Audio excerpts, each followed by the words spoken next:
Hola, hola, hola, hola. Hola, hola, hola. Hola, hola, hola. What up, sexy people? What's up, beautiful people? What is up, beautiful people? If y'all see me looking at multiple cameras on this here evening, it is because I am live in various places. And I just want to say, welcome, welcome, welcome to Nights with Nikki. Hello, what's up, IG? What up, IG Live? What's up, Twitter Live? What's up, Facebook Live?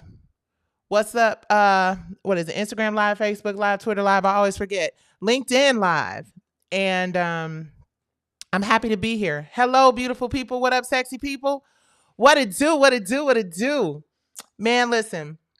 Do I have lipstick on my teeth? Hold on. I ain't sure. Yeah, I had to pull myself halfway together. Oh my gosh. Hi, Cheryl Lynn. Hello, Cheryl Lynn, the Cheryl Lynn. Hello, hello, hello. Thank you guys for giving me and showing me so much love from the Soul Cypher. I'm in the studio. Hi, Kato Wado. He loves to be. My dog wants to be live with me, you guys. So, thank you for watching me. Facebook Live, Twitter, Instagram, LinkedIn, all of those wonderful social media sites. You guys, tonight I came prepared. I got my American set. I got my notebook from American Sesh. I got notes because I want to stay on track for tonight's live. You guys, I've actually really, really excited about getting it back into. I'm currently in No Ego TV Studios. My husband is behind the camera, making sure I look fly. I look good on my mama, on my hood. Want my swag? Wish you would on my mama. Hey, on my hood. Okay. So if you're watching me on Instagram Live, please do not forget to go to Worth, WIRF.TV, Worth TV. Worth.TV is this is our YouTube channel. This is our YouTube channel. Now, the beautiful thing about if you're tuning in, watching me on Worth.TV, which is this camera, this is my Instagram camera, this is my Worth camera, and this is my monitor for everything else over here. But if you're watching us on Worth.TV YouTube channel or Facebook or any of those other outlets, platforms, you'll be able to see some of the images and the screenshots I'm putting in here. Y'all, I'm trying to get my Facebook, my YouTube situation situated because these YouTubers be out here in YouTube land making it happen. So shout out to all the YouTubers that I've been watching, I've been studying, and I realize that you have to be consistent. Can y'all hear my earring? Let me take it off. Can y'all? I wonder if they can hear it. YouTube, y'all would probably hear it more than Instagram would because I'm so close to the mic. So hopefully I'm not the earring ain't clacking. That's a TV thing. I remember when we used to do R&B Divas, y'all, they used to get kind of frustrated when we would wear jewelry that would make noise on the mic packs because it would always be making a whole bunch of noise, and it's just a whole thing. I really do miss. I was talking to a friend of mine. I really do miss certain things about the R&B Divas days. I'm just gonna be totally honest with y'all. It was just a really good time. Looking back on some of the video. Now, while I was in the middle of it, I didn't think the shit was a good time at all. I was quite frustrated with quite a bit of it. But looking back on it and laughing at some of those moments that we've had or had, it's a really good thing. So I'm not mad. And guys, listen, I know everybody wants an R&B Divas reunion. I know we're all looking for an R&B Divas reunion. And all I'm going to say is that is up to God and TV1 and me a little bit, and I guess everybody. It's just the timing of it all. So hopefully we will get there. I see y'all coming over, hanging out with me on YouTube, Facebook, Instagram, and Twitter. Y'all, we got a lot to talk about tonight. Hold on, where my little wait. Let me get my hold on. You guys, I got sound effects and all kind of shit. I got all kind of stuff up in here, but I'm trying to find it. Hold on. Where is it? Where? Hey, y'all heard that? Boom, bam, boom. I love when people do that. I was able to do it. Anyway, one of the reasons I wanted to come on here and chat with you guys was I came up on what I think is probably one of the solutions to a lot of the issues that are negatively impacting the Black community, in particular, the Black creative community. You guys, listen, unless you've been living under a rock, it's a whole lot of nonsense happening out here in these entertainment industry streets. Mind blowing. So, before we get into the things that are just absolutely absurd and ridiculous, if you're watching me on my YouTube channel, you'll be able to see some of these. If you're watching me on Instagram, hey Cordell, I see you, Cordell. What it do, what it do, what it do? If you're watching me on Instagram, you will only be able to hear. But if you are watching me on the big screen, the YouTube channel, baby, then you'll be able to see all my little graphics and stuff, you know. But I wanted to start this thing off by saying, first of all, thank y'all so much. Thank you guys for sticking with me through this very turbulent ride that my family and I have been on for the last 3 years. We've all been on a turbulent ride. The whole world has been on a turbulent ride. It's crazy out here in these streets, right? But I just really want to say from the bottom of my heart, I really thank you guys for hanging out with the Daniels family, the Gilbert Daniels clan, and No Ego and Worth Media. We really do appreciate you guys. And the encouragement does not go unnoticed. I know I get on here live a lot of times after the gym when the adrenaline is flowing. My hair ain't did, my makeup ain't did, my lips ain't popping like they are tonight. But the message is there, the heart, the soul, you know, the authenticity, I hope, is there. And you know, I know it's weird to say this because a lot of people will probably be like, yeah, right, girl, you always in the middle of some drama. But the fact is, I don't really like drama that much. I like to laugh. I like to have a good time. People who know me, people who know. I'm really into positive exchanges with people. You know what I mean? And I'm hoping that, I'm praying that, I'm claiming that, I'm speaking that I will have more positive exchanges with people in the year 2024, because 2024 is just a couple of days away. Okay, a couple of weeks away, but it's all the same, baby. It's all the same. All right, y'all. So my lips are courtesy of, did I bring my lip stuff? Yes. Tonight I am wearing a sister from Detroit. Let's highlight some Black-owned business of it all. And I'm going to pull it out so you guys know that I'm legit. This is the lip bar, guys. This is the lip bar. This is the color that I'm wearing tonight. And there are two different colors, actually. I know fellas are like, okay, what's she talking about the lipstick for? But I'm going to show y'all anyway because I love highlighting Black-owned businesses. And I got another Black-owned business I'm going to highlight a little later on in the show. So I have two different colors on. I'm not going to read the colors to y'all. I'm not going to do all that. But these are the two colors I have on their lip bar. Please support the lip bar. It is a wonderful sister from Detroit. For those of you who don't know, she was on Shark Tank.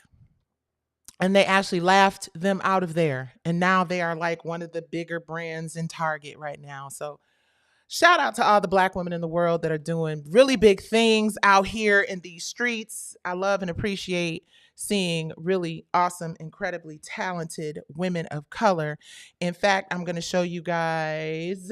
Hold on. Where are we? I'm going to have to airdrop this. I'm going to drop another ad because I got to support my sister. So you guys know Brownstone has been, hold on, I'm sending this now. Boom, boom, there it go. Where it is. All right, I got it. I'll play it in a second.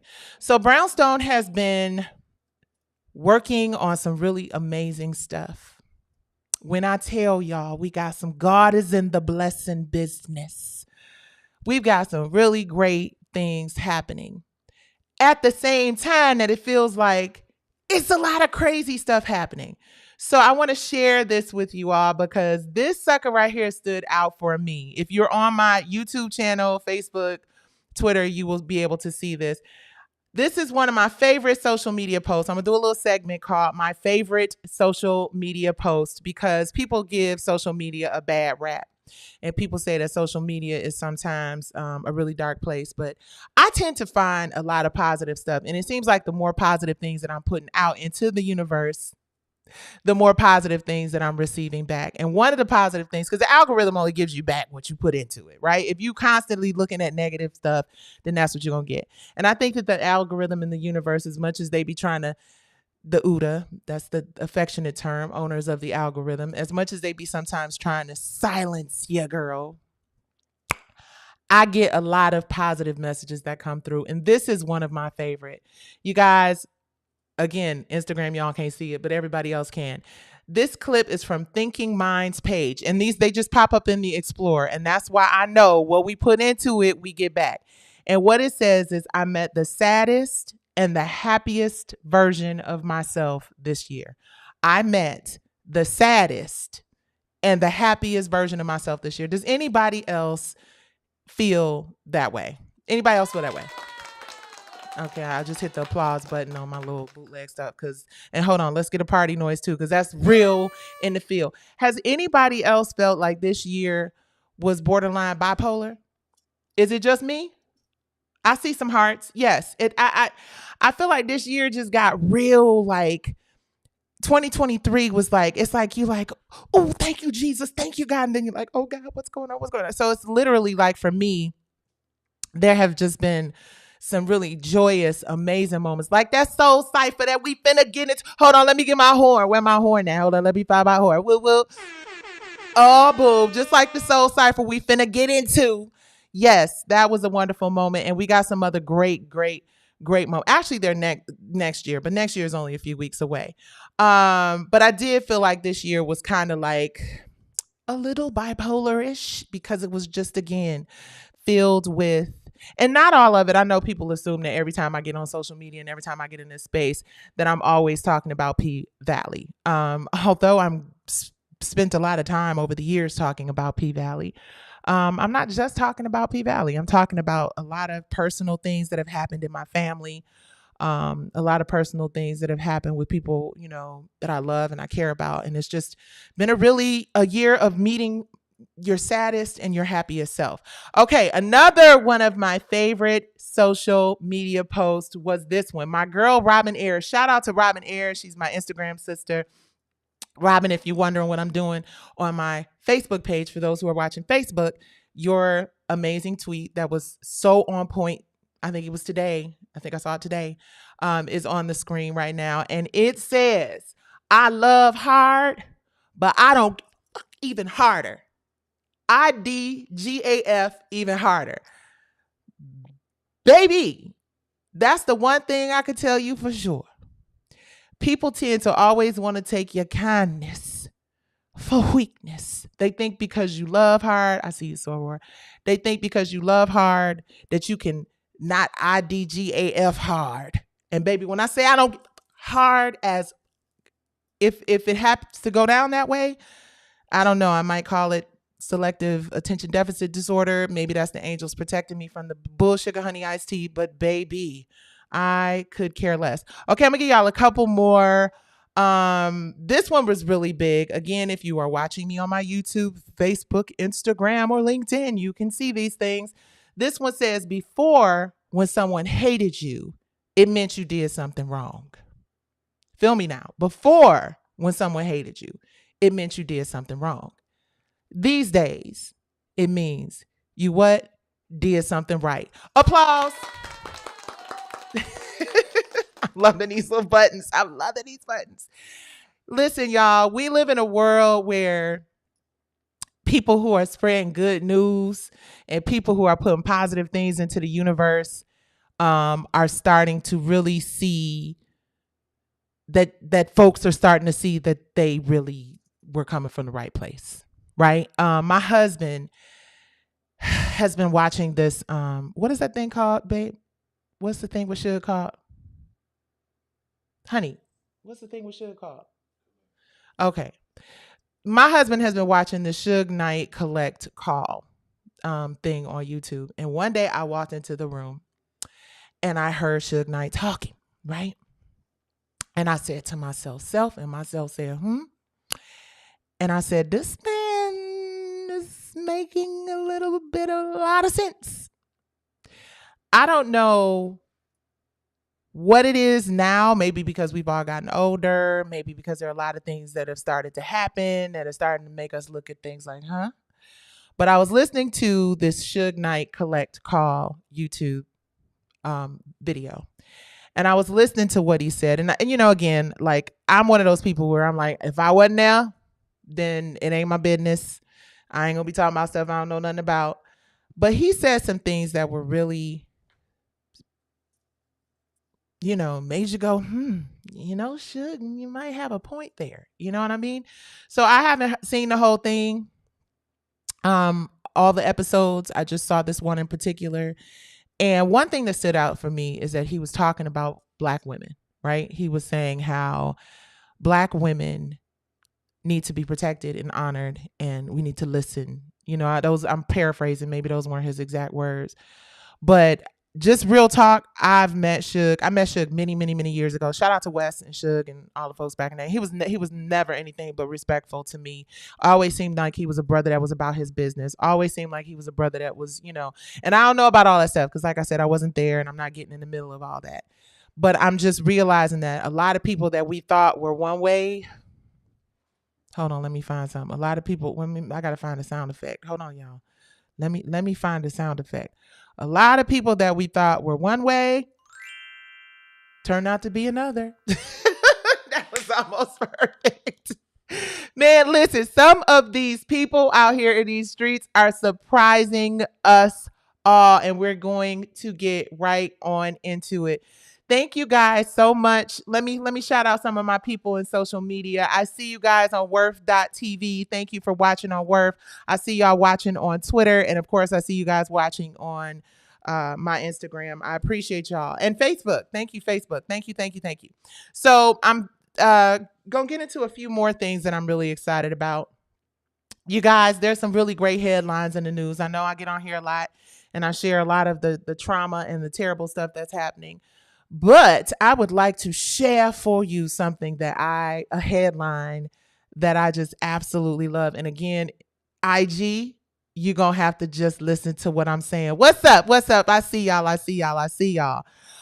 Fantasia, my soror, my soror, my soror. Look at that, y'all. Look at y'all. If y'all don't know what we're looking at on Instagram, we are looking at my sister, my soror, Fantasia, our soror. I'm sorry, SG Row. She our soror. She's all of ours. But she is on the cover of Elle magazine. I don't know if it's the cover. It is a cover. Yes, Women in Hollywood. And the heading of this cover, which you guys have probably seen because y'all are following my good sis, is the Phoenix. The Phoenix. Look at her. Look at how fine this lady is. Let me tell y'all about, Miss, I'm losing. What am I doing? I done lost my mouse. Trying to get back. Are we back? We back. Okay. Let me tell y'all about my sister. First of all, the Phoenix is like the perfect way, I think, to describe this journey that our sister Fantasia has been on. She has just been a consistently faithful and deserving human being, right? I just have to say, I am so proud of Fantasia. Her family, her mental, spiritual, and physical health is on point. Everything is lining up for her in such a glorious way. And I need us to make sure, let me put up another one here, y'all, for my folks on YouTube. And so look at that. Y'all can't see this, but it's a picture of the Color Purple IG. Y'all watching me on IG instead of YouTube. But y'all saw her in this white dress. She looks like a goddess. She looks absolutely stunning in this white dress and this Color Purple poster sitting right there. It just makes me hella proud.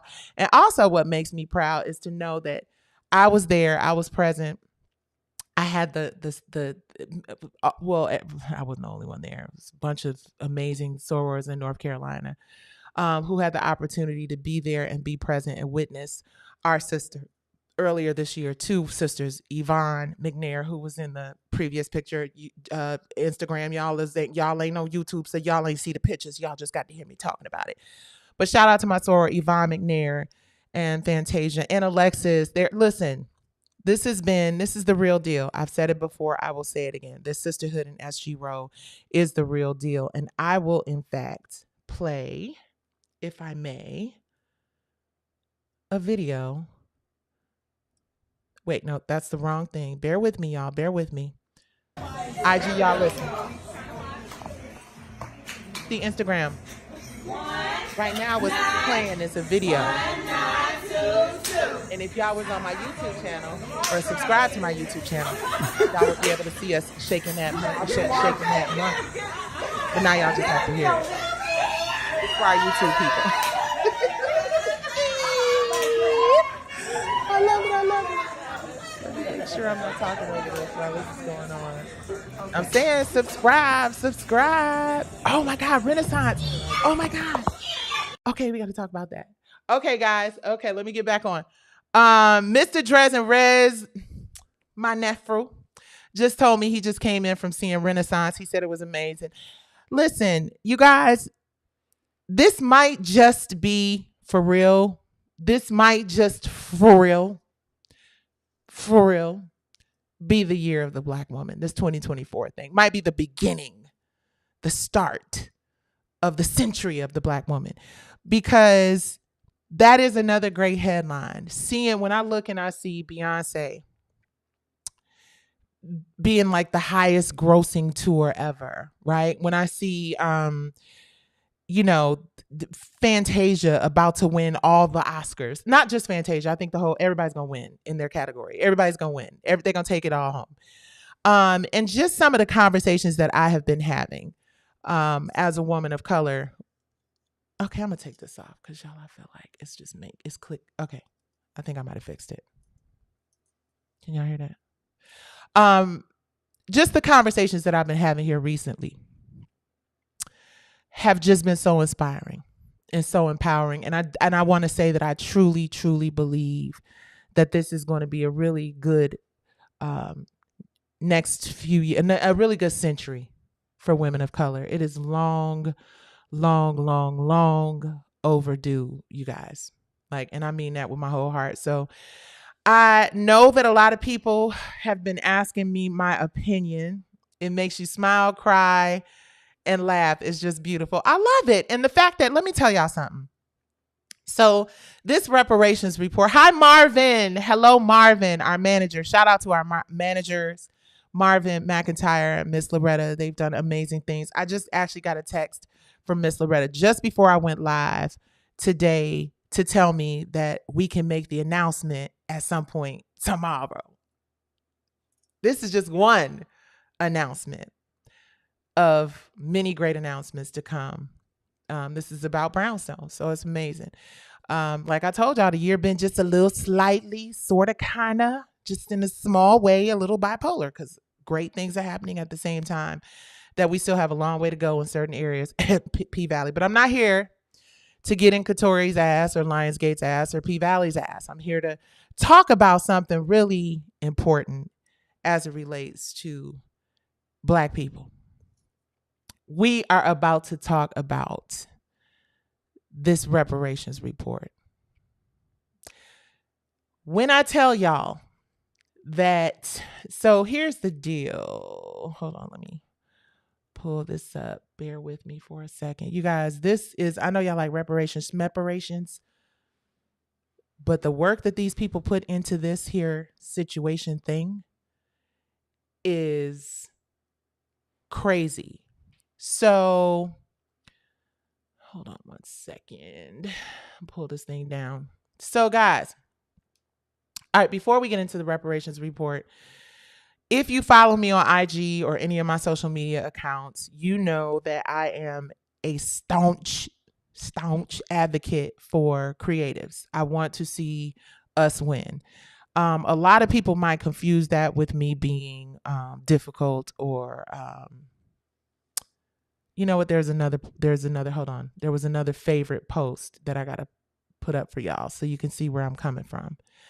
And this one is courage. And this is actually Keisha Sharp posted this, right? And what this one says is, the great courageous act that we must all do is to have the courage to step out of our history so that we can live our dreams. I'm saying it one more time for y'all.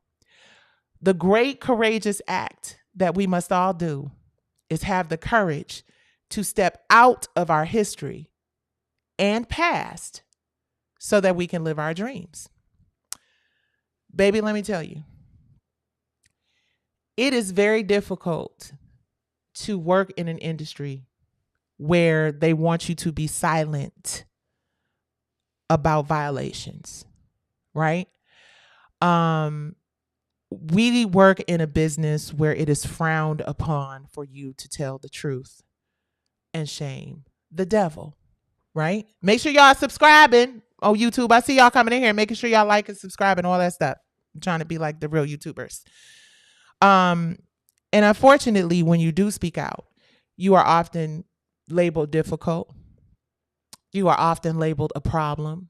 It's not people, I had I can't tell y'all about the conversation I had today or who I had the conversation with, but she knows who she is.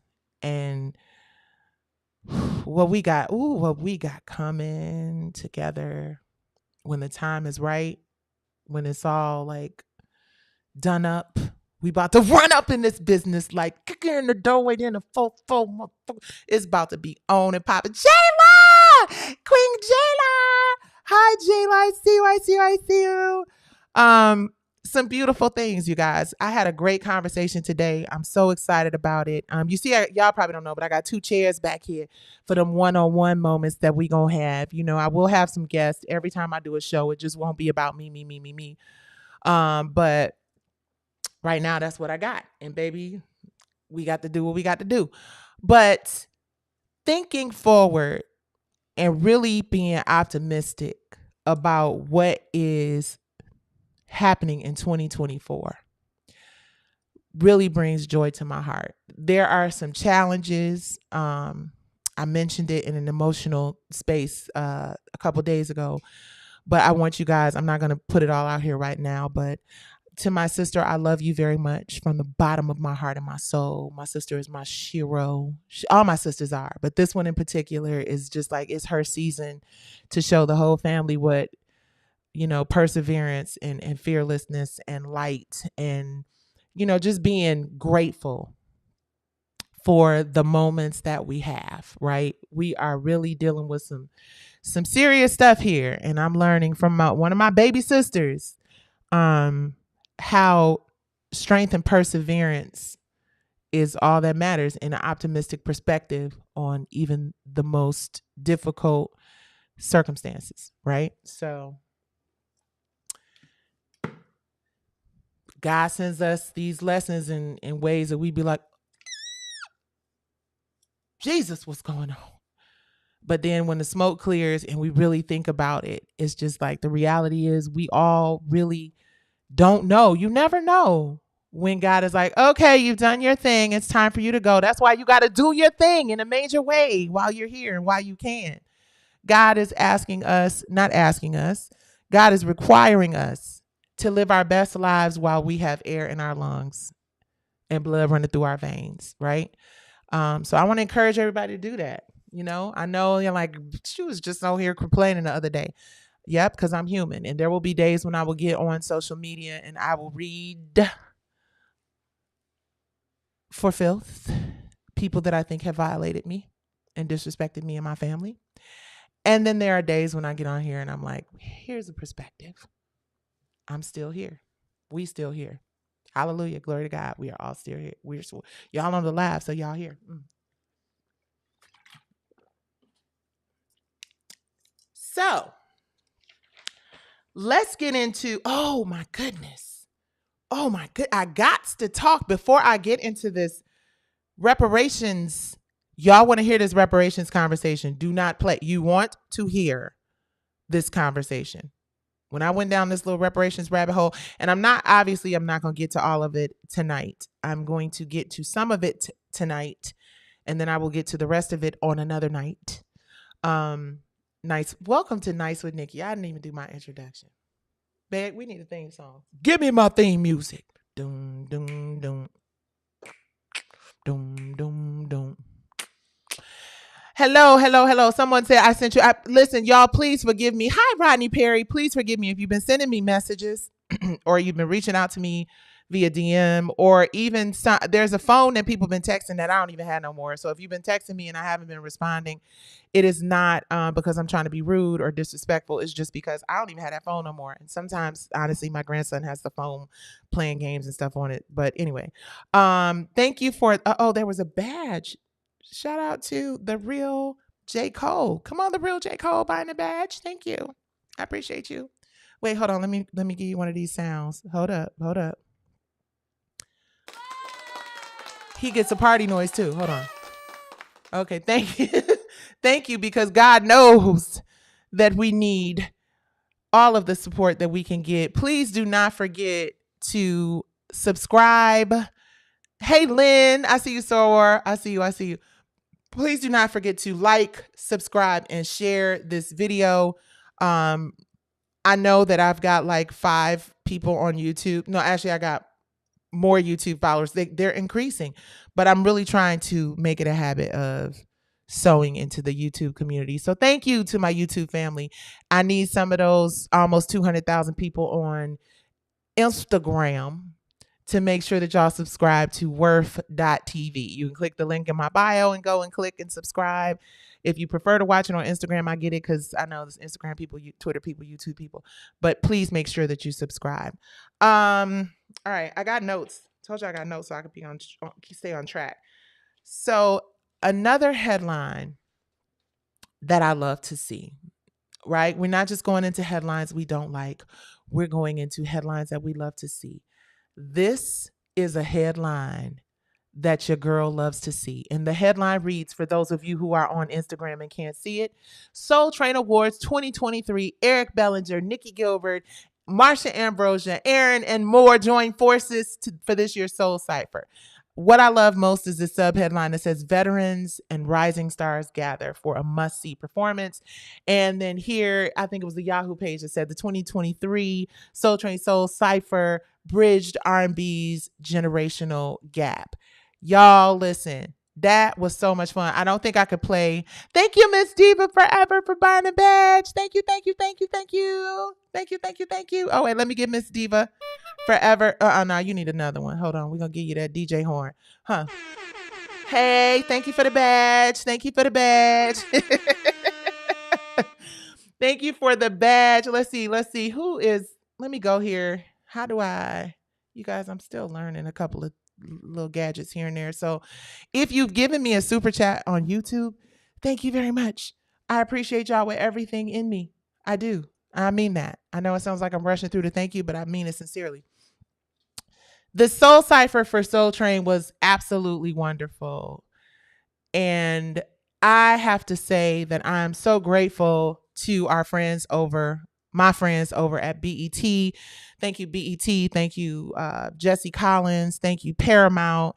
Y'all didn't have to share that space with me, but you did, and I do appreciate it. My sister, my soror, Marsha Ambrosia, got something special coming, you guys. Let me give you guys a little hint. Where is it? Oh, no. What did I do with that? Nope. I got to, I'm going to pull it up so I can show it to my folks. I just think this is really cool. And hold on. Marsha's got a new record coming, guys.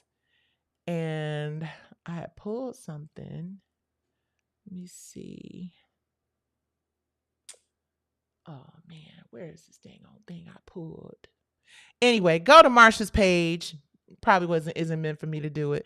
Go to Marsha Ambrosia's page. She has some clips of her working on this new album project. It sounds like it's going to be absolutely phenomenal.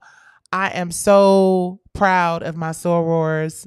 Always, Marsha, and to every one of them, all of Sigma Gamma Rho Sorority Incorporated, the Greater Women of Sigma Gamma Rho Sorority Incorporated. Baby, we've had a wonderful year. I believe, don't quote me, but I want to say quote me. We were the first organization to raise $1 million for St. Jude's, maybe over $1 million for St. Jude's. I believe that is the truth. If it is not, one of my sorors should check me and I will correct that. But I'm pretty positive that Sigma Gamma Rho Sorority Incorporated did, in fact, raise a ton of money. St. Jude's is a wonderful charity. I do a lot of, well, not like that, but every year they ask me to show up. I show up and I represent. I think it's really important for our kids to know that, we care, and you just never know. By the grace of God, it's not your child this year. It's not your child today, but you never know. So if you have the opportunity to give to St. Jude's, then by all means do. and any organization that helps lift and protect and help underserved people, deserving people, y'all. For real, for real, for real, for real, for real, for real. What else am I gonna say? Okay, let me follow my notes. Let me follow my notes. Eric Monty. That's what I was about to get into. Eric Monty. Can we say, listen, can we get some horns for the brother? First sorority. My soror came up. Boom, boom, boom. Thank you, soror. Thank you. The first sorority in the Divine Nine to raise over $1 million for St. Jude. So can we get that one more time? Party noise. No. We need the DJ horn. DJ horn. Shout out to Sigma Gamma Rho Sorority Incorporated. You guys, we will be coming back. Thank you so much, Sora Lauren. I appreciate you so much. I will see you soon, sister. We will be coming back with She Speaks Live in 2024. That's another DJ Horn moment. Yes, indeed. We will be talking politics. We will be talking love and relationships. We'll be talking all that good stuff on She Speaks Live. You will still also be getting your Nights with Nikki podcast sporadically, haphazardly, periodically. I'm going to try to get y'all a schedule, but it's just so much stuff going on that I don't want to lie. In fact, I had to have a conversation about lying with a young member of my family. Let me tell y'all, this sidebar, this wasn't in my notes. I don't know who needs to hear this. I don't know who needs to hear. I don't know what parent, what grandparent, what auntie, what uncle, what adult person, what big sister, big brother, what whoever you care about, a younger child needs to hear this, but cut out that screen time. It's a lot. I know like some of y'all might be perfectly like in control of it, but I know a lot of us get consumed with our day-to-day lives and we're parenting and grandparenting and trying to keep food on the table and trying to keep things going in a positive way for our families. But we need to get them kids to pull away from them tablets, them devices, and that screen time. And we also need to, so let me just tell y'all what I did in this particular situation. I'm not going to embarrass anybody by naming names, but I had to tell a young individual in my family after they told me an untruth, a story, a fib, a lie. We disconnected the devices indefinitely.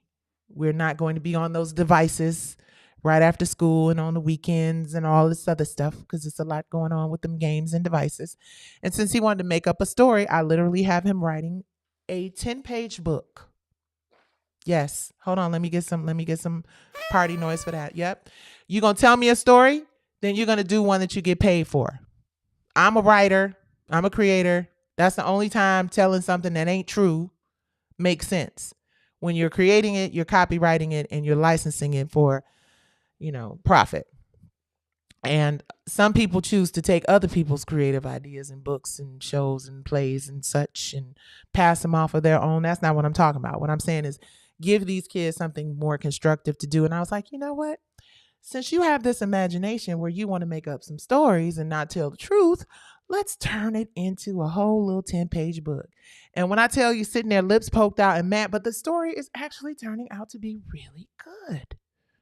I'm not going to hold y'all up. The little story is really turning out to be good. I said, okay, with your little story turning out to be good. See, you told a lie. So I said, okay. I'm sorry, you told a fib, a story, an untruth. You made up a story. So I said, make one up that makes sense and some money. And it's about a butterfly. And I said, you should spell it butterfly, L-I-E.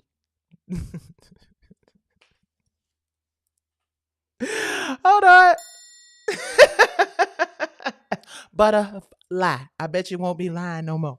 Anyway, let's get into the serious part of this conversation, y'all. We've had fun laughing and kikiing and whatnot, but I want to, how long have I been here on this here live? I'm definitely not, 40 minutes, not bad. We definitely gonna keep it down to an hour, at least this one. Because what I'm hoping to do is read a lot of this with my people. And if y'all hear snoring, it is not me or my husband or gas. It is my Fila Brasilerio. Kato over here. I'm sorry, baby. Don't get up. All right. So guys, you know I'm a real big advocate for creatives being taken care of the way that we're supposed to be, right? And I couldn't figure out. Uh-oh, I got questions. Hold on. I couldn't figure out for the life of me why. Is that a question? I'm sorry, guys. Uh-oh, that's extreme close up, ain't it? Couldn't figure out for the life of me why there weren't more people speaking more about the intellectual property infringement and the culture vultureism that's going on in this world. Why so few people are talking about it. And so I started working on a project that I will not talk too much about because people love getting ideas from other folks, and we're not going to do that here, not today. But I was, reading and researching the history of intellectual property and ideas in this country. Yeah.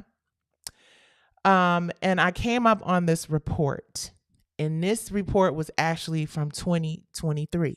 And I'm going to share some of this report with y'all right here. So hold on, let me find. Hold up, y'all. Hold up. So this is the California Reparations report, right? So on June 29th, 2023, the task force to study, this is from the DOJ, which is the Department of Justice, right? So the Department of Justice, the DOJ, put together a task force to study and develop reparation proposals for African Americans, and they issued their final report to the California legislature, right? Legislature, I'm sorry. The final report surveys the ongoing and compounding harms experienced by African Americans as a result of slavery and its lingering effects on African American society today, and proposes comprehensive reparations plan in satisfaction of the direction set forth in the legislature. All right, so it's separated by chapters. So I started reading these chapters, you guys. First of all, I was probably like a lot of us who were just like, reparations, they ain't gonna give us no reparations. What is this? Whatever. It's called AB 3121.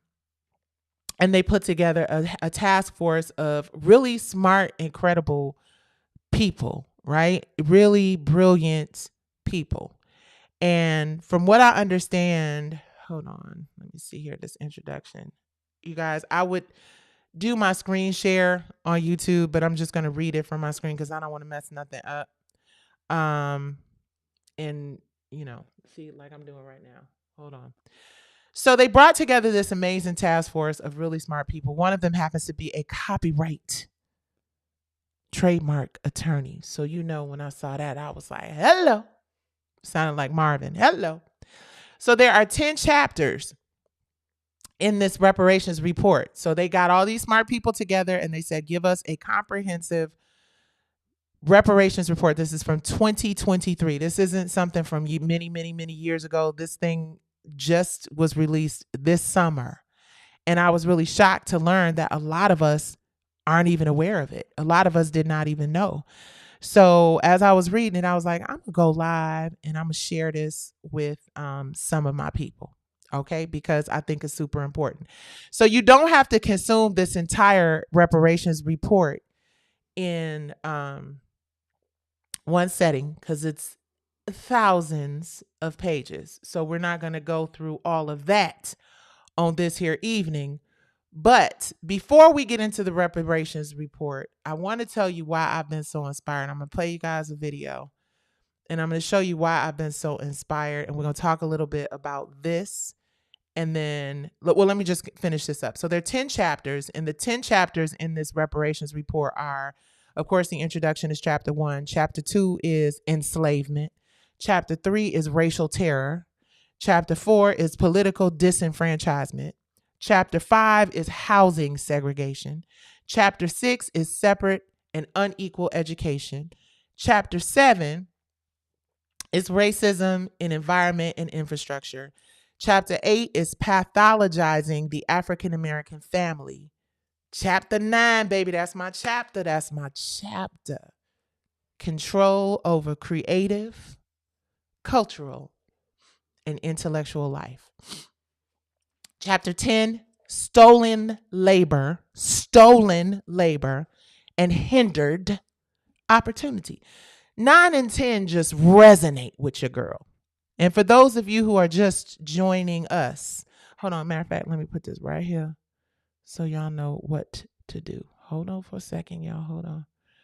Worth that. And I see a couple people wanting to join me. I'm gonna take a couple people on this live tonight. Okay, worth.tv. Hold on. I just pinned the comment. Worth.tv is the YouTube channel. You guys, please make sure you like, you share, you subscribe. I'm going to be more consistent in my YouTubery. So please be sure to tune in. And we're going to do some fun, light stuff too. I'm actually going to get into some sketches. Did y'all like my sketch? Y'all got to look at my sketch from, I love you too. Y'all got to look at my sketch from earlier. I did like this whole, during COVID, my husband and I, you know, we're preparing for our online until we could go back outside life. And I did a parody of sorts, Suge Knight, where I said, if y'all tired of fighting, such and such and such and such, y'all got to look at it. I got a red suit. I got the cigar. I got the little glass of wine, y'all. I did my little Suge thing. So we will be doing some sketches and some humor and some funny stuff because, yeah, we need that. We need music. We need light. We need love. We need positivity. But for right now, excuse me, that was terrible. And it probably sounded extra terrible on this microphone. I apologize, y'all. But for right now, let's talk a little bit about this reparations report. Yes. And if you are a YouTube professional and you understand what is happening in the YouTube situation, then holla at your girl, because I am building a YouTube team to help this algorithm push this thing through so that I can reach as many people as possible. But chapter 9 and chapter 10 of this reparations report is really deep. Chapter 9 again is control over creative, cultural, and intellectual life.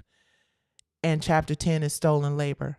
So speaking of stolen labor and hindered opportunities, I want you guys to take a look if you are on YouTube and a listen if you are on Instagram. And you probably saw this on Instagram already. My name is Eric Monte. I created George and Louise Jefferson, and everybody stood up and applauded. I said I created Good Times, everybody stood up and applauded. I said I created What's Happening, everybody stood up and applauded. I said I created The Cosby Show, everybody stood up and applauded. I said and I wrote the movie Cooley High, and everybody jumped up and cheered. I said, and all those white producers that put all those shows, they're living in Beverly Hills, and I'm living in a homeless shelter on the east side. And everybody got quiet. Eric Monte. Here, let me put up a picture, you guys. This is for your YouTube. This is when he was younger. This is a younger photo of Mr. Eric Monte on my YouTube channel. I will put him in here where Bob Marley is. They both have locks. You guys, Eric Monte is a national treasure. Okay. Eric Monte. Oh, I got something in my left nostril. Why didn't y'all tell me this whole time on my live? Thank you, nephew. And I think sometimes people just be saying that to distract you. This whole time I've been sitting here with a monster in the closet. Hold on. Well, I don't see it. Maybe that was a joke. Oh, well, whatever. We all got him. Let me live. Anyway, sorry. Eric Monte is a national treasure. Eric Monte is somebody who I believe deserves, it's funny, it was an episode of Sanford and Son, and I think it was Rollo, or one of them was like, I want my daddy's records. Y'all remember that? um this has been going on for a very long time, which is why I wanted to have this conversation tonight about this reparations task force and what they uncovered, because it is profound, especially as it relates to people like Mr.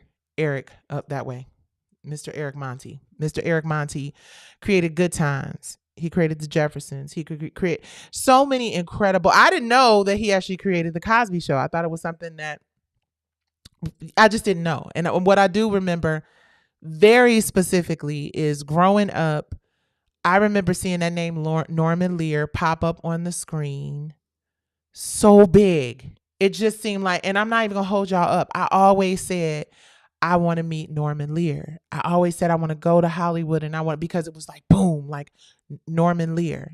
And Mr. Lear, this is no disrespect to you, sir. I'm just saying what the man has said, right?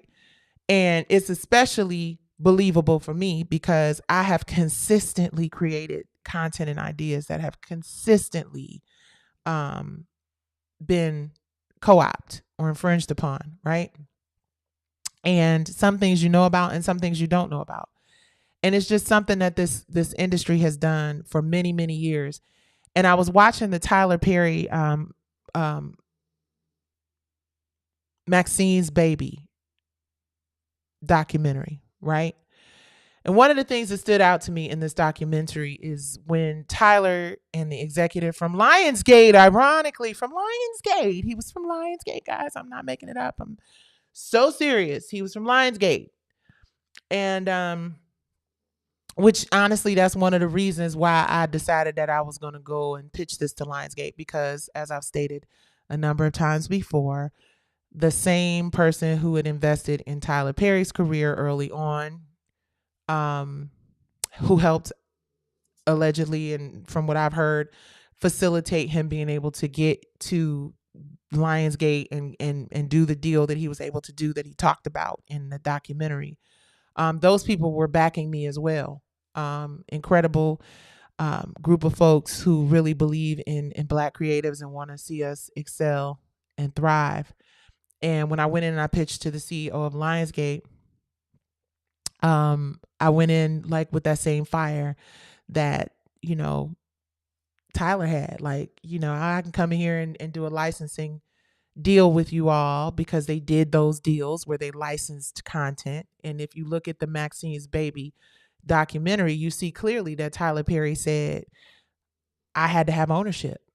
And he said something like, if I created it, then I should own it and I should control it. And I remember there was, and I might be paraphrasing and leaving some stuff out, and I don't want to bring anybody into no mess, but I'm just speaking what was there, right? I remember the person saying something like he was asking for this before he had even really arrived, right? They were saying that he was asking for ownership before he arrived. And I'm like, no, he arrived because he came in there with something that you guys were interested in that had done really, really well in our community. And our community are the people that you're targeting. So, hey, let's make it happen. And Tyler went in there and came out with what I believe has helped him build an incredible empire, an incredible legacy, right? And Tyler, instead of being the person that they let in the door and then shut the door behind them and didn't let anybody, I don't know how many other deals like that Lionsgate or any of these companies have done, any of these ownership and licensing deals. But I'm here to tell all of you young creatives out there, if you don't believe it when I said it, if you haven't believed it the 569,000 times that I have said that ownership is everything, then you should believe it when you see Maxine's Baby, because Tyler Perry is making it very clear that is what helped him build his incredible empire. The fact that he was able to have ownership of his content. Say what you want to say about how you feel about stories and how you feel about certain things, whatever. The boss thing that Tyler Perry was able to do was he was able to go in, and it's funny because there's a scene in the Maxine's Baby documentary that is a moment where Tyler is on stage. I was standing right next to him in that moment. It was the moment when he kind of lightweight called me out. It was a compliment. He actually was like, "Oh, didn't she do good? I almost fired her ass." He sure did. He almost fired me. And it's funny. Shout out to Wayman, who just thank you, Wayman, who told me, go out there and do what you've been doing in rehearsal and don't let nobody knock you off your square. And when I walked out that door as Vera, you sharp, and people laughed from the minute they saw me on that stage until the minute the show was over. And I always got a huge round of applause at the end of the show. And I owe so much to Tyler and that whole team. David, man, oh my God, Dave and Tam, such great leaders. They had such great leadership, but that's a whole nother conversation. You sharp. And I made very drunk. It's 11:11, y'all. Come on, let's make a wish. Ooh, it's 11:11. Lord God, I hope that everybody watching this video, I hope that everybody who is in this space right now, I hope they are healthy. I hope that they have everything that they need in their lives with their families. I hope that they're successful. I hope they live long and prosper. I hope I live long. My family lives long and prosper. Thank you, Jesus, for everything that you have done. And 11:11 is over, but Lord God, we thank you in your mighty name. We pray, amen. Okay. Sidebar for the prayer, Lord. Sidebar for the prayer. But thank you to everyone on Meet the Browns. I learned a very valuable lesson. And that is when I started finishing, right? Because I was on tour with Tyler in 2004. And I started kind of toying around with Soul Kittens. And I'm not about to turn this into a Soul Kittens thing. I'm getting into this reparations bit, but it's a very important setup. You understand? For the story. But I remember what really made me like, okay, I got to finish this is shout out to my sister Lucia, who's worked with Tyler forever. She's my partner in From the Bottom Up series, which we believe will be coming back. Hey, BET, how y'all doing? Hey, BET, how y'all doing? Come on, let's get From the Bottom Up back. I might even show y'all a little sneak peek. No, I won't. I won't do that. But Lucia was, we were doing Meet the Browns. We were playing, I think it was the Airy Crown Theater. The Airy Crown Theater is like a 500 capacity theater in Chicago. And when I tell you we had it sold out from the roof to the floor, we had it sold out from the roof to the floor. Everybody was in there. And I remember eavesdropping. I was eavesdropping, and Lucia was doing her report, and she was like, we did it. We sold out such and such and such. And I'm not going to repeat the numbers because then that would be real messy.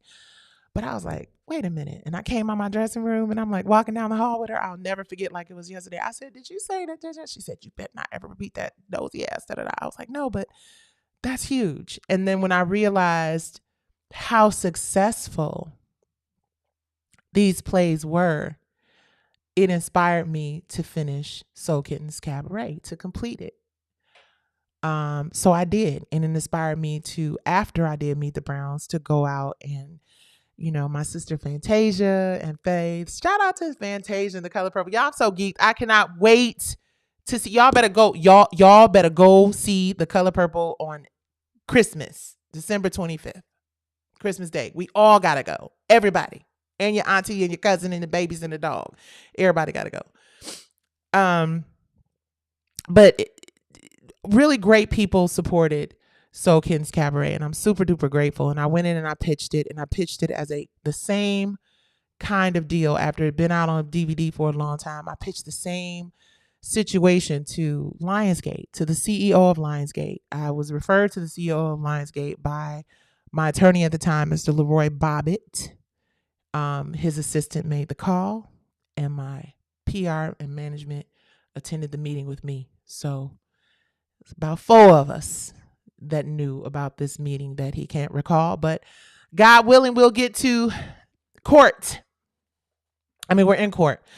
We'll get to trial. That's what we're waiting for. So that is the segue to what I'm about to talk to you guys about on this reparations report. The reason I feel like this reparations report is so important to our community is because we're seeing with this horrible news of like so many people that we thought were one way, but we're discovering could be another way. Because I know it's a lot of people out here talking about allegations. And let me say this before I read this part of this report. I'm not going to read the whole report to y'all. I'm eventually we're going to get through this whole report. But tonight, I'm just going to get through, certain parts of it. And I'm going to show you guys some images if you are on my YouTube channel, if you are on Facebook, Twitter, and IG, like those people there, you'll be able to see the images. If you're on Instagram, you're just going to hear me talking about what the images are. And I'm going to show y'all some images that are going to blow your mind. You're going to be looking like, for real, that's what we was doing. But anyway, one of the things that I believe our community has been deprived of is the opportunity to build generational wealth and generational wellness in the same way that Oprah Winfrey and Tyler Perry and Byron Allen and people who have ownership, long-term generational ownership of their intellectual properties have been able to create. Like, we shouldn't be able to count even on two hands how many people of color have ownership and partnership, that's really the better word, I would even say, because partnership means that you have at least some ownership. And I've said this multiple times as well. I'm not a person who just wants to own all. I'm not trying to do admin and count stuff. And, I do it now, which I hate. I hate that part of my career, of our business. Like, I had to let go of like pretty much everybody that was working with me during COVID. Shout out to my team. Y'all were amazing. I love you, but we just couldn't afford to keep everybody on. In addition to COVID, in the middle of a litigation, we just could not afford to keep a staff on. So I had to start learning how to do certain stuff that I just didn't know how to do. My dad helped me with a lot of stuff, and I didn't know how to do shit. I'm not that I didn't know how to do it. It just wasn't my ministry. It wasn't my gift. And I have to still figure it out. And like budgets or that's why they have line producers. Shout out Nikki. Not this Nikki. I got another Nikki who's a friend who's a line producer. I wish I could afford her. We're going to do some work together. But that's why they have line producers and people who help creatives keep their financial budgeting and all that stuff in order. But what's so sad is that so many times people just get us. Right. And it's very unusual. And Tyler has that gift. And I think Oprah has that gift and Byron Allen has that gift. And they probably got it way better than me. The ability to like really have business and infrastructure and all that stuff together. I'm just a creative, like none of them can sing like me. I probably can't do certain things in business like they can, but I make up for it in talent, I think. And I think it's just unfortunate that so many creatives who just didn't know or weren't taught. Like, think about it. In the 90s,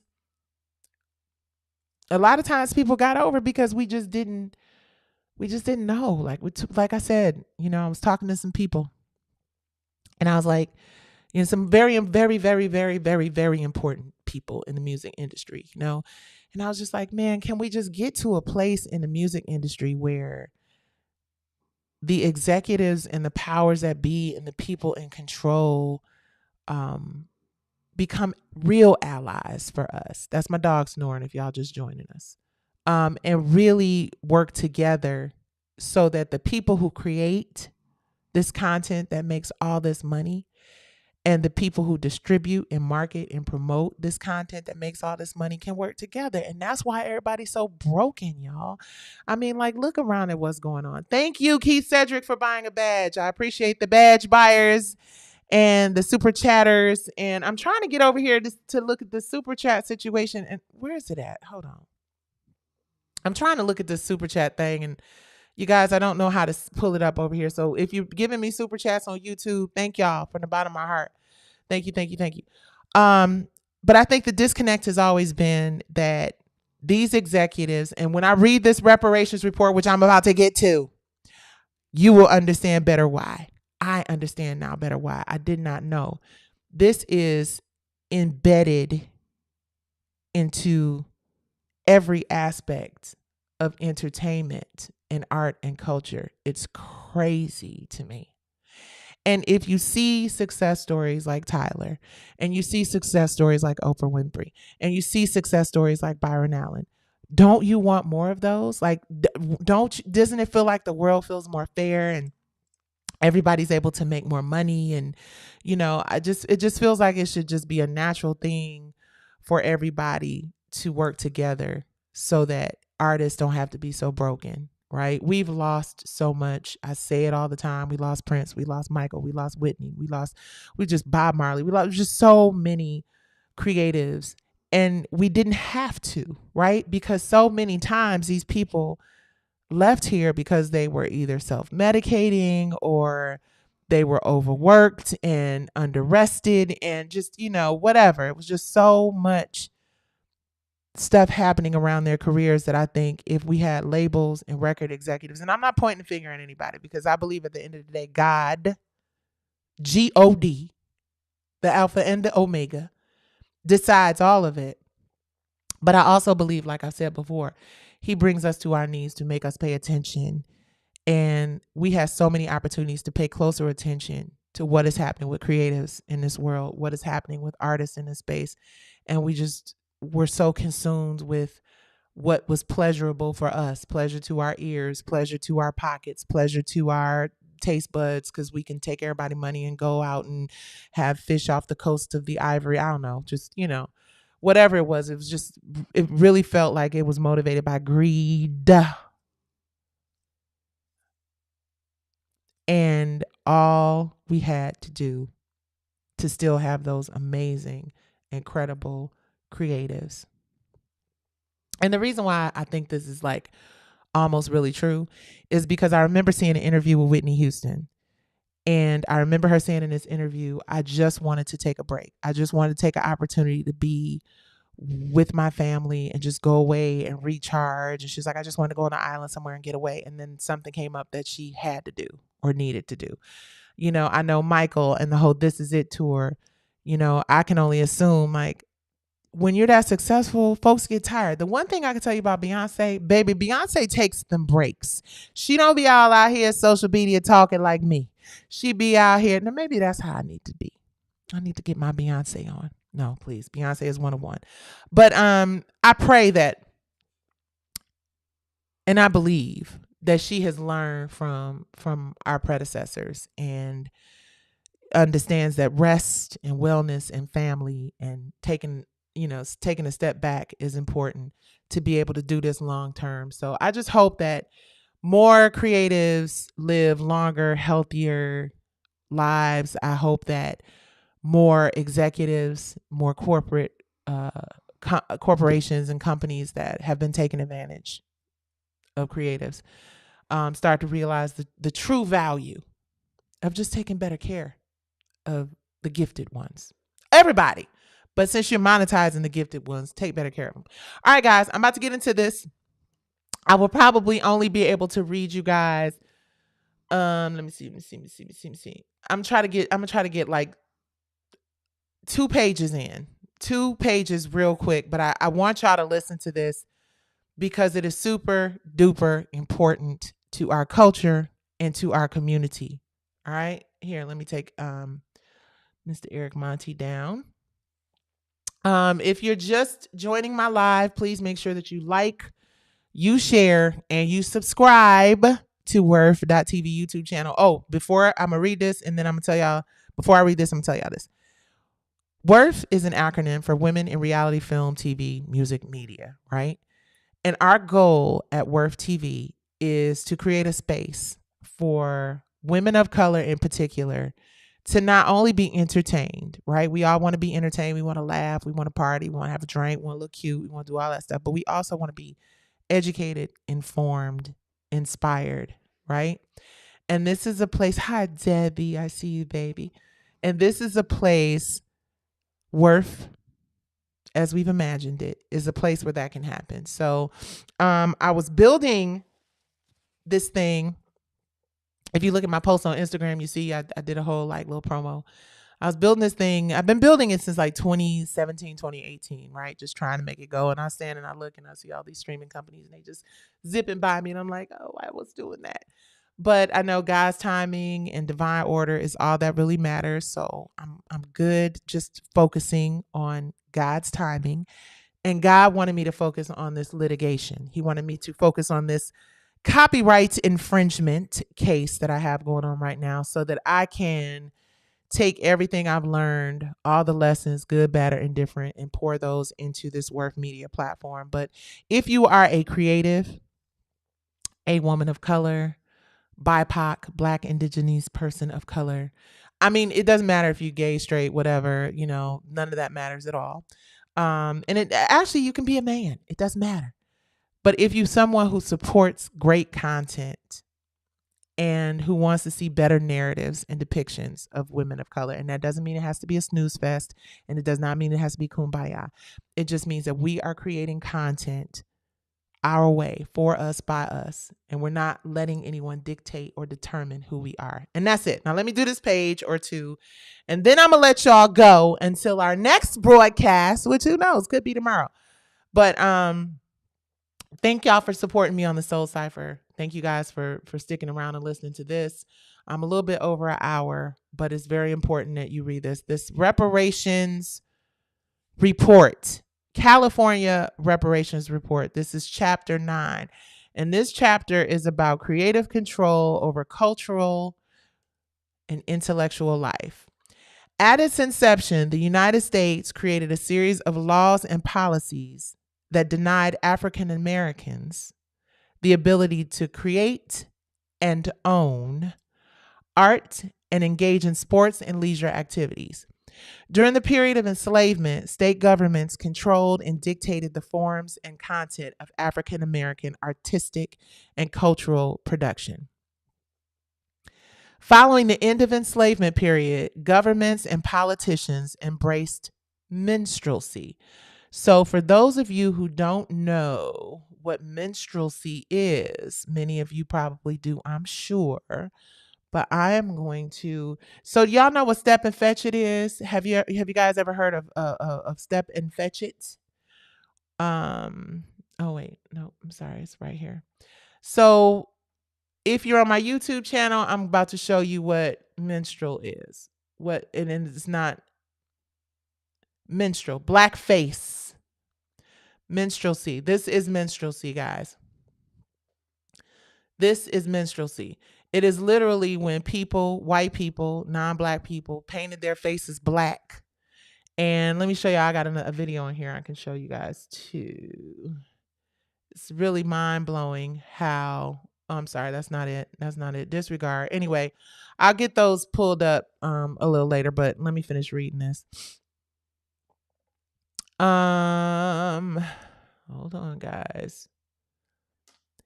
Following the end of the enslavement period, governments and politicians embraced minstrelsy, which was the popular racist and stereotypical depiction of African Americans through song, dance, and film. Government support of minstrelsy, which was enormously profitable, encouraged white Americans to laugh at, disregard, and reimagine the enslavement of African Americans as harmless and entertaining. Federal and state governments failed to protect African American artists, culture makers, and media makers from discrimination and simultaneously promoted discriminatory narratives. State governments forced African American artists to perform in segregated venues. The federal government actively discriminated against African Americans during wars and projected a false image of respect for African American soldiers in propaganda. Federal and state governments allow white Americans to steal African American art and culture with impunity, depriving African American creators of valuable copyright and patent protections. You guys, this is from a task force that the Department of Justice created specifically for this, which is crazy to me. Depriving African American creators of valuable copyright and patent protection. State governments encourage segregation and discrimination against African American athletes. State governments denied African American entrepreneurs and culture makers access to leisure sites, business licensing, and funding for leisure activities. State governments memorialized the Confederacy as just and heroic through monument building, while suppressing the nation's actual history. States censored cinematic depictions of discrimination against and integration of African American people into white society.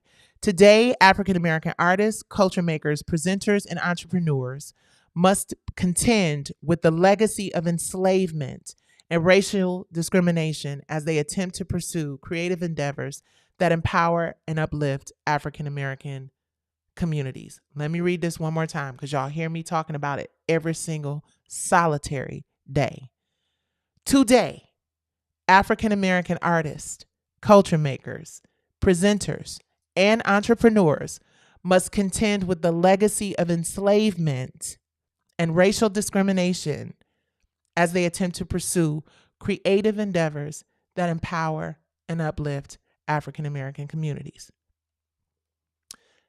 Part 2 goes on to say discrimination against African American artists and culture. African American artists have faced intense discrimination and restriction in the United States since the era of slavery. During the period of enslavement, enslaved people faced legal restrictions from many state governments while creating art, crafts, and engaging in education. Many enslaved people were highly talented craftspeople and artists, including seamstresses, tailors, blacksmiths, woodcutters, and musicians of all types. They fabricated architectural materials, furnishings, musical instruments such as banjos, and handicrafts like baskets and rugs. Free African American artists did engage in self-expression during the period of enslavement. However, they had to rely on outside resources or wealthy white patrons to support their careers. Y'all, this is sounding like what's happening right now today. I'm just saying. Many white enslavers were suspicious of the subversive potential of African American art. After 1730, South Carolina outlawed dancing, drumming, and playing loud instruments by enslaved people for fear that it would incite rebellions. Other states, and oh y'all, they gonna look that the UDA already gonna reduce my reach in social media, and somebody gonna try to take this live down. But I didn't write this. This is from the DOJ, and this is from the people that they had come and find out what's really going on with culture, copyright infringement, all that stuff. Hold on. Where was I at? South Carolina outlawed dancing, drumming, and playing loud instruments by enslaved people for fear that it would incite rebellions. Other states enacted similar laws, concerned that literate enslaved people would incite insurrections. Some Southern enslavers banned enslaved people who were not allowed to read or write, instead developed traditions of song and dance to pass on subversive messages and resist slavery. So basically they're saying that the slaves who could not read, right, or write, were able to communicate through song, through music, through dance. And they felt like that was too risky, so they decided that they didn't want the slaves to do that anymore. Enslaved people, they said enslaved people who were not allowed to read or write instead developed traditions of song and dance to pass along subversive messages and resist slavery and to share routes for escape.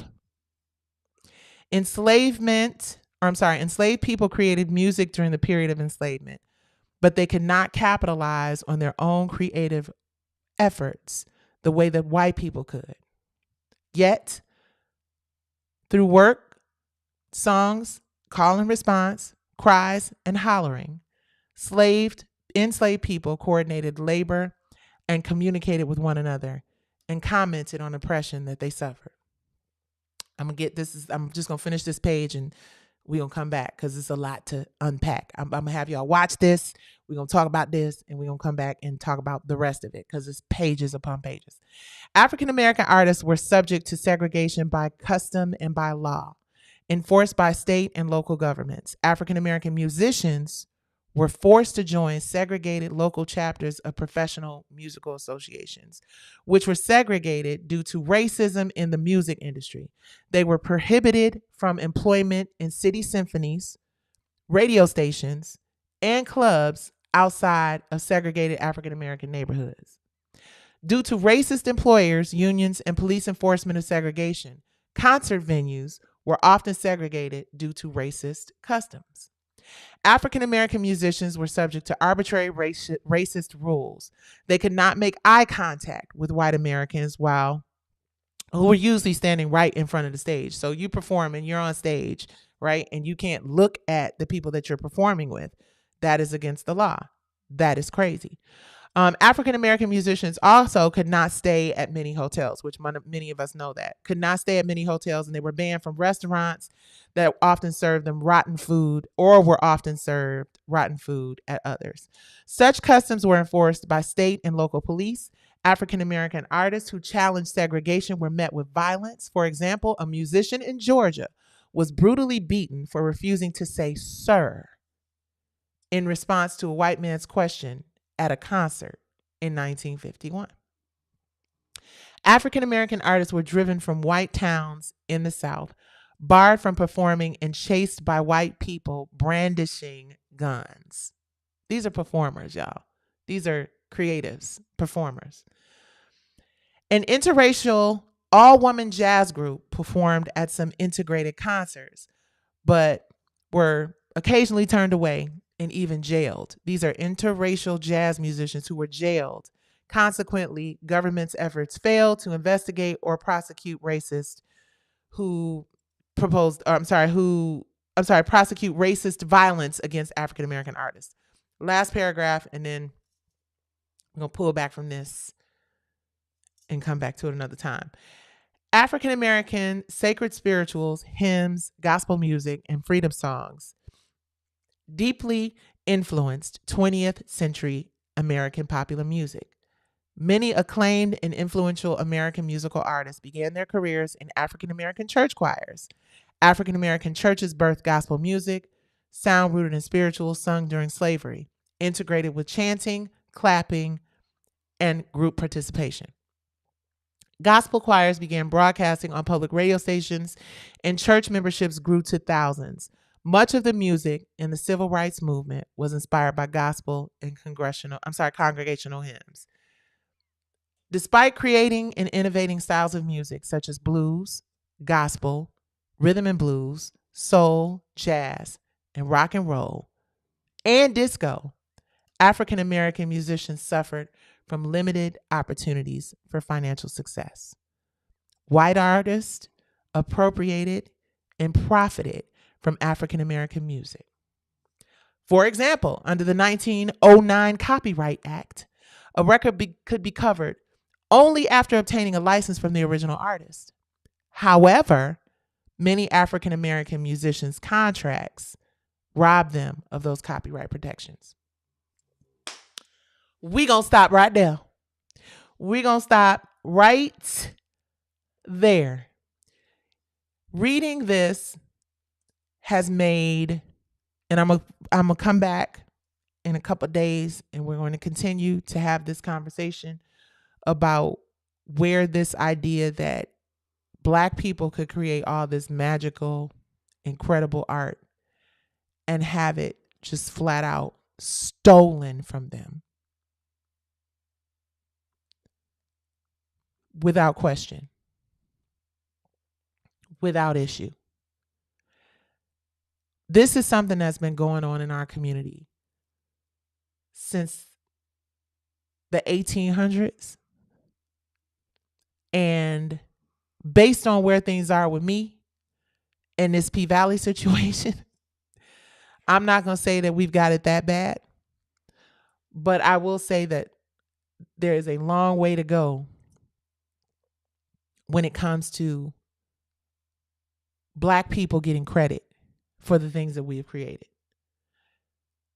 You guys, I know that I come off a lot of times like, oh my God, when is she going to stop talking about this or talking about that? But when you read this report, let me tell y'all in this conclusion, and we're going to get like, it's so much crazy stuff in here. But let me read you just this last little part. It's not a lot, but it's very important, I think. And this, so I'm telling y'all, it's pages upon pages upon pages. Here's the last page. Okay, so if you're just coming on this live, this is the California Reparations Report. They talk about everything. They're talking about housing. They talk about medicine. They talk about just all sorts of things, enslavement, everything. But this particular chapter, chapter 9 and chapter 10, actually, not getting paid for work, hindered opportunities. Those are very important for me because they apply to something that I'm actually going through to this day. But check this out, you guys. The conclusion of this copyright and culture appropriation situation is African Americans have suffered from discrimination in almost every type of cultural and artistic pursuit, including arts, sports, leisure, fashion, literature, media, and music. The United States has historically denied African Americans to own their intellectual and artistic property, engage in leisure activities without restriction, and receive fair compensation for their athletic talent. State and federal governments have endorsed blackface, minstrelsy, promoted racist cinematic depictions of African Americans, allowed segregation in arts and culture, denied patents to African American inventors, and punished African American and punished African Americans for protesting racial injustice. Federal and state governments failed to protect African American artists, culture makers, and media makers from discrimination while simultaneously promoting discriminatory narratives. Today, African American artists, culture makers, presenters, and entrepreneurs must contend with the legacy of enslavement as they continue to be deprived of rightful profits from their intellectual, artistic, athletic, and creative labors. African Americans continue to face racial discrimination, difficulties in obtaining patents and copyrights, and at times are not even compensated at all for their creative and physical labors. Y'all hear me? And at times are not even compensated at all for their creative and physical labors. African Americans are weighed down by the legacy of enslavement, echoing the impacts felt by their ancestors, even as they attempt to pursue creative endeavors that empower and uplift African American communities.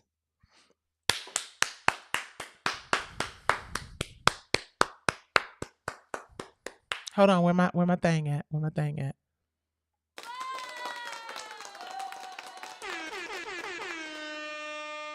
Y'all listen, I understand that we might feel like, well, damn, we always talking about what had happened when and what had happened. But in order for us to truly understand where we are headed, in order for us to truly understand why things are so difficult for us, and my dog is snoring, we have to know where we've come from. We have to understand what our ancestors had to endure. And it's been a really lonely feeling to be in the middle of an intellectual property battle with a multi-billion-dollar. What up, Wayne on the beat? I just saw you in there. I need to holler at you.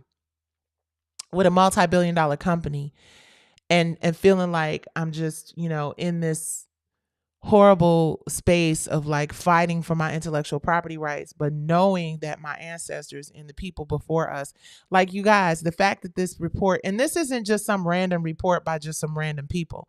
These people are very smart, influential, powerful lawyers and historians. And like, this is the Department of Justice that released this thing. This, even though it sounds like it could be coming from me, it sounds like it's something that I would say this is something that came from like really highly educated, informed people, and not just those people. They held, from what I understand, they brought people together and they asked questions and they pulled information from public commentary and stuff like that. And I just really want to share this because we're so quick to call people cloud chasers.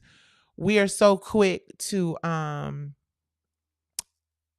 on our sisters and brothers out here who are speaking up about injustice and who are speaking up about our legacies and our generational wealth opportunities being destroyed by non-black people.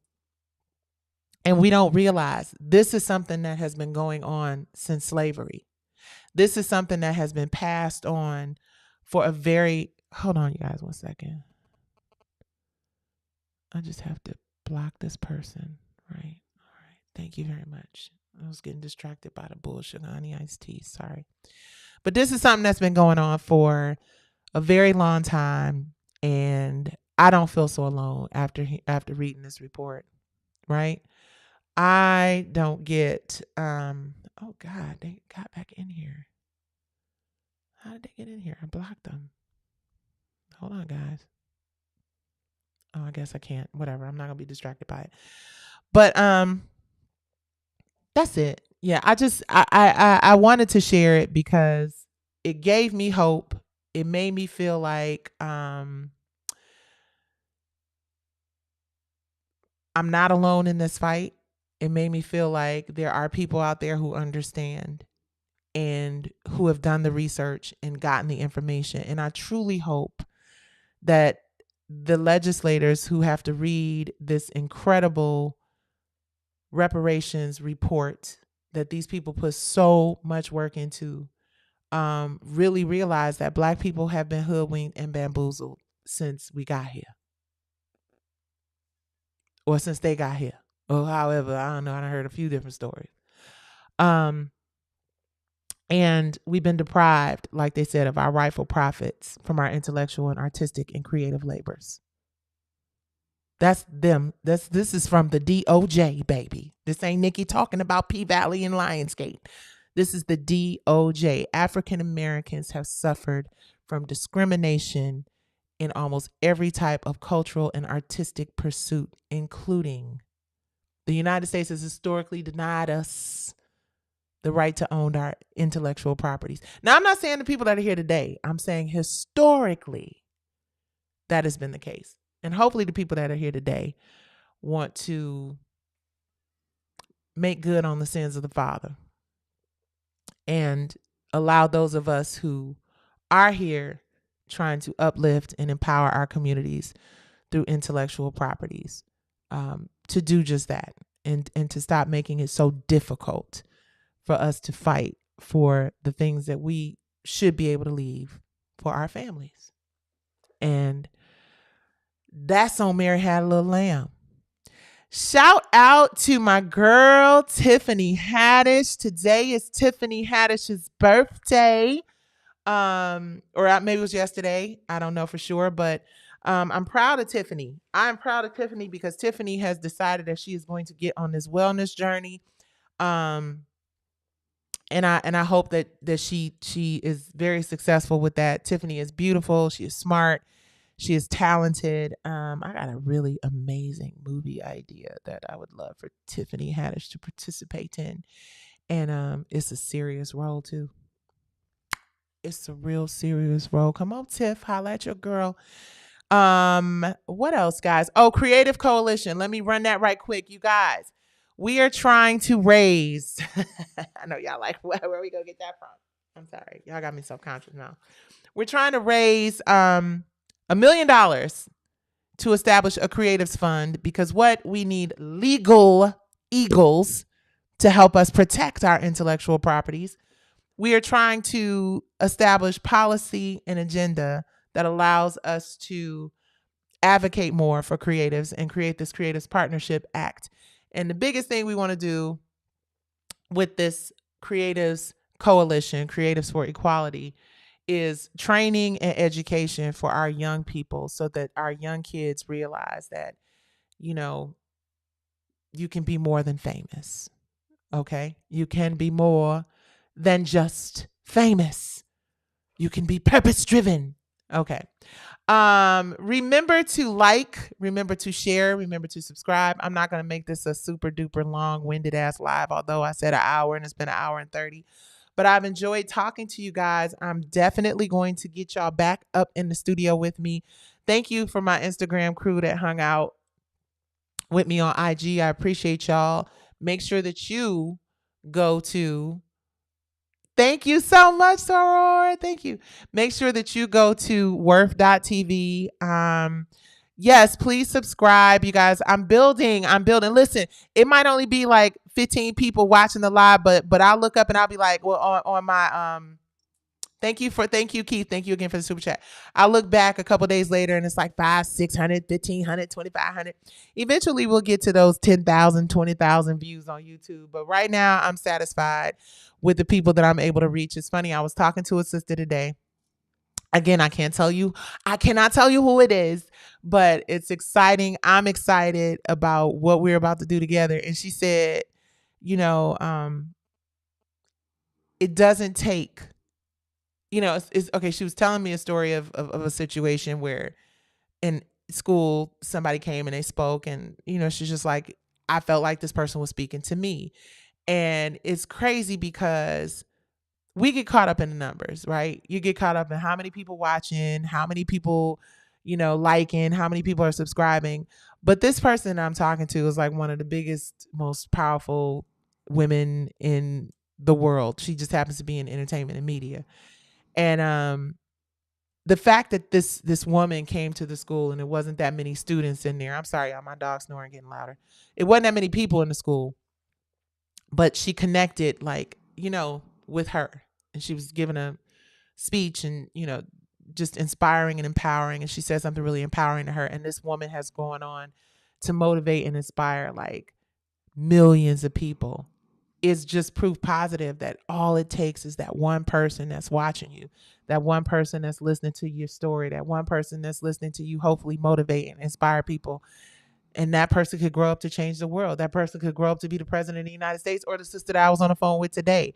So don't ever get distracted or discouraged by the number of people. I'll come talk to your 12th graders in Atlanta. Absolutely, Sora. Send it to me. That's my dog snoring, y'all. Y'all, it's picking up on the mic. I know this audio is going to be useless, but y'all get the point. That's my dog laying here beside me snoring. He loves his mama. That's what it is when you get a protection animal. He's literally with me 24/7. But all this to say, don't get distracted by the shiny things. Don't worry about there not being hundreds of thousands of people paying attention to what you're doing, because it will connect and land with the right people for the right reasons. You guys, please, the reparations report that I read from today, I'm going to continue to read from it on these lives. Please go and read it. Read it. It's not about them giving us a bunch of money.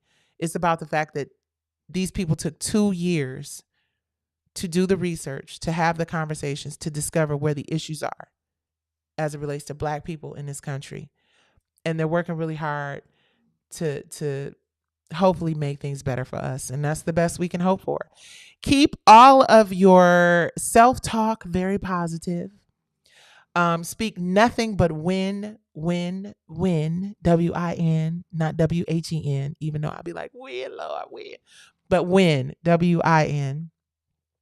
Think of it as a win and not worry about when it's going to happen.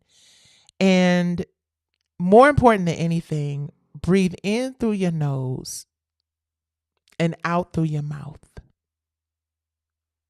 Drink plenty of water. Meditate, pray, and the most important thing you can do in these times is be grateful. Because it's people out here that got it way worse. And not all of those people are broke. And not all those people are ugly. It's some rich, pretty people that's having a real hard time, because karma is the most patient gangster in the world. And she's going to make sure that she holler at you. So you have to be grateful. Yeah, the snoring is my dog. So you have to be grateful and you have to be thankful and you have to drink water, breathe in through your nose, out through your mouth, and stay healthy mentally, physically, and spiritually. And if you want to sleep good like my my Brazilian Mastiff over here, if you want to sleep good like this dog, you have to have a good heart. A good heart like the dog has. The dog has a good heart. And you have to have a good heart like my dog has. I love you guys. To all the clowns out here in these streets, I'm talking to y'all. Lassiter, all you clowns out here in these streets. Do know that karma is the most patient gangster in the world, and what you put out, even words on the internet, even dropping negative, horrible. The algorithm is so bad. I don't just use this platform. I'm on YouTube too. The algorithm is terrible to me. It's terrible to me because I'm talking about what? I'm talking about this reparations report and how terrible things have been for people of color. So the bottom line is it doesn't matter as long as it reaches one person who is prepared to make positive changes in our community. That's all that matters. Okay, guys. So I'm going to take my 53-year-old ass to bed. And I will say this about the situation with Diddy real quick on the way out.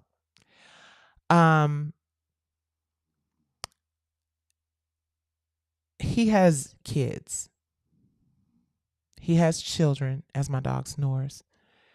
Young ladies and sons that did not get accused of doing anything terrible. So to everybody out there just going in for likes and views and to be the most popular YouTuber ever and all that stuff. Yeah, the allegations are terrible, but remember they're allegations and remember that the man has kids and they have to see this every single solitary day. And I stand with victims all the time. There's no question about it. But victims can also be the family members and the loved ones of the people who have been accused of victimizing other people. So the only thing that really matters is what the judge and the jury says. And truthfully speaking, they haven't really said anything. So all this talk, keep that in mind. Just remember, people have families and children. And I'm not making excuses for anybody's behavior before anybody get up in here like, oh, you just that. I always stand with victims, period. But we weren't there. We don't know. She ain't talking about it. He ain't talking about it. So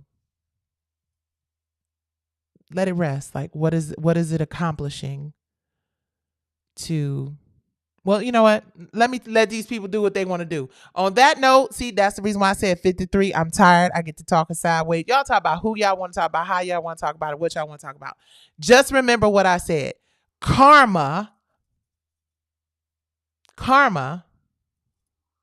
is a bitch. All right. Love and appreciate you guys. And thank y'all for watching. Thank each and every one of you for watching because it's important that we have these conversations. And it's always going to be authentic on Nights with Nikki. Okay? Good night, sexy people. Instagram. Make sure you follow, like, and subscribe on my YouTube channel. Peace. Hey. All right. Facebook, Twitter, LinkedIn, YouTube. Thank y'all so much for hanging out with me. And be sure to like, to share, and to subscribe. All right. It's Nights with Nikki. And I didn't even put my damn logo up. See, that's what I'm saying. Didn't even put the Nights with Nikki logo up. Damn it. That's okay. I'll do it next time.